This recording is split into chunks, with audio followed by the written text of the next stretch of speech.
What is the greatest arc of One Piece so far? There's always debates about this, and since I'm currently recapping and breaking down each arc, shameless plug, I decided to create my own list too. Let's break down each arc and rank which one was the most epic. Number 1 might surprise you. What's good? I'm Coco Sensei. I do anime and manga related content, reviews, and occasionally talk about Jesus. Wait a minute! If you're new, welcome. Get a snack and sit down because we got a lot to talk about. Oda is a master storyteller, and his world building is top tier. Each of these arcs just makes the world of One Piece that much bigger and richer. There are about 10 main arcs right now, ending at Wano, and I'll probably do a tier list video for the specifics, but first let's recap these. First up is the East Blue arc. This is where we meet Luffy and our OGs Zoro, Nami, Usopp, and Sanji. We go through shenanigans and meeting each of them, and defeating local big-name pirates. We get the Going Merry, the first ship of the Straw Hat Pirates, and Luffy makes a name for himself by receiving his first bounty. Then we go to Alabasta. This includes all the small storylines right after entering the Grand Line. This is where the crew run into the organization called Baroque Works that ultimately lead them to the country of Alabasta, where they stop a civil war and defeat one of the 7 warlords, Crocodile. But on their way, they gain Chopper as a crewmate and unofficially gain Robin. Next is Skypiea. The Straw Hats really just wanted to have an adventure, but they end up in another civil war, but this time in the Sky Islands. This arc has major reveals with the Gorosei being introduced, the meeting of the 7 warlords, and Blackbeard showing up. This is when the world kind of expands a little bit more. Next up is Water 7. This arc, the Straw Hats need to fix their ship, but everything that can go wrong does go wrong. There's infighting with the crew between Luffy and Usopp. Robin is kind of kidnapped in a way. The Straw Hats declare war against the world government after destroying a government island, and Frankie builds them a new ship and then joins the crew. Thriller Bark. Thriller Bark is where the crew is trapped within the warlord Gecko Moria's ship, and they go through several shenanigans to defeat him and get away. This is where Brook joins the crew. The Summit War arc. This includes Sabaody Archipelago, Amazon Lily, Impel Down, and Marineford. This is where the Straw Hats are separated by Kuma. Then Luffy finds out his brother Ace is going to be executed, so with the help of Boa Hancock, one of the 7 warlords of the sea, he breaks into the underwater prison. Every shenanigan that can happen happens. Meanwhile, Whitebeard, who is Ace's captain, starts a war with the Marines. Luffy shows up and things get wild. Ace dies, Luffy struggles, but then Rayleigh gets him together and the crew stay separated for 2 years to train. The crew meets back up 2 years later and head to Fishman Island, but we learn about the world's racist past and how Fishman were treated terribly. Luffy fights Horty Jones, the captain of the new Fishman pirates, because he was just on some mess. And we find out even more mysteries about the world and the Void Century. Dressrosa. I'm going to include Punk Hazard in this. And this is where the crew enters the New World, the other half of the Grand Line, and they ultimately enter an alliance with Trafalgar D. Law and the Heart Pirates to take out Doflamingo and the Don Quixote Pirates. Also, we meet Momonosuke and Kinemon and promise to help them in Wano. They go to Dressrosa, the place where Doflamingo rules as king, and they pretty much aid in a civil war kind of revolution to defeat Doflamingo and put the royal family back in charge. We learn a lot about the world government, the nobles, and meet Luffy's brother Sabo. Whole Cake Island. Sanji is forced to marry Big Mom's daughter, and all manner of foolishness happens. Alliances are made, Jinbei joins the Straw Hats, Luffy and Sanji fight. We see the behind the scenes of royalty around the world gathering for the reverie. This arc is actually pretty wild. And last but not least, Wano. Luffy, Law, and Kid take down Big Mom and Kaido. And Luffy and the Straw Hats help free the land of Wano from oppression. So much happens in this arc, but ultimately Luffy gains Gear 5. We learn more about Goldie Roger, and the events that happen there and at the reverie shake the world. So now the moment we've all been waiting for. And let me say real quick, even if I don't personally like an arc, the writing and world building it adds is still amazing. So every arc is actually dope. Anyway, when I'm ranking these, I'm looking at a number of things. The overall story being told, the major reveals, how epic the action was, and did it give me the feels? So my ranking would be, starting at number 10, the East Blue. The East Blue arc is a solid arc. But so much epicness happens after that it really can't compare. It's a great start to a dope story. I have nothing bad to say about it. Number 9, Skypiea. It's a better arc than people give it credit for, but it's not one of my favorites simply because the Straw Hats have no dog in this fight. They really end up in other people's business and have to fight for their lives. But I do like when they're in Jaya.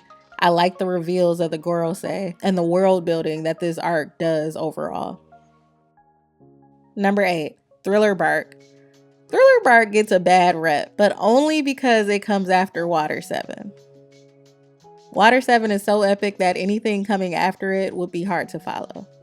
Another thing that makes it rank lower is that I don't like Gecko Moria. He's annoying. Other than that, Thriller Bark is actually one of the funniest arcs, low-key. But I'm not into Halloween type stuff, so it wasn't my thing. But standalone, it's actually a very good arc. The best part of this arc is Luffy pushing that zombie back into the ground, and when Zoro says nothing happened. Number 7, controversial maybe, but Fishman Island.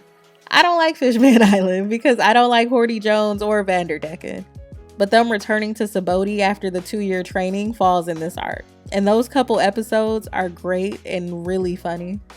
Plus, this arc overall expands our knowledge of the world and the mysteries of the Void Century and the ancient weapons. So that gives it an extra plus.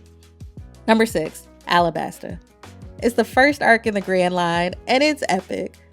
The setup from Baroque works to getting to know Vivi, Little Garden, gaining Chopper and crying at his backstory, then taking down Crocodile and everyone having a power-up moment. Alabasta will always have a place in my heart. It's just good quality writing, period. Number 5, Dressrosa. Dressrosa is incredible. Starting at Punk Hazard, which low-key when I rewatch, I usually skip Fishman Island and come straight to Punk Hazard. We meet Momonosuke and Kiyomon, the alliance with Law. All the Straw Hats seem like they're on their game. And then the dope reveals once we get to Dressrosa, like Law's backstory, Sabo, God Usopp, the formation of the Straw Hat Grand Fleet, all the matchup fights. Plus, Doflamingo is just my favorite warlord. It drags a little, but we all know it was only because they were catching up to the manga in real time. So I give it grace. Overall, an incredible arc. Number 4, Whole Cake Island. Honestly, for me, Dressrosa and Whole Cake Island are tied.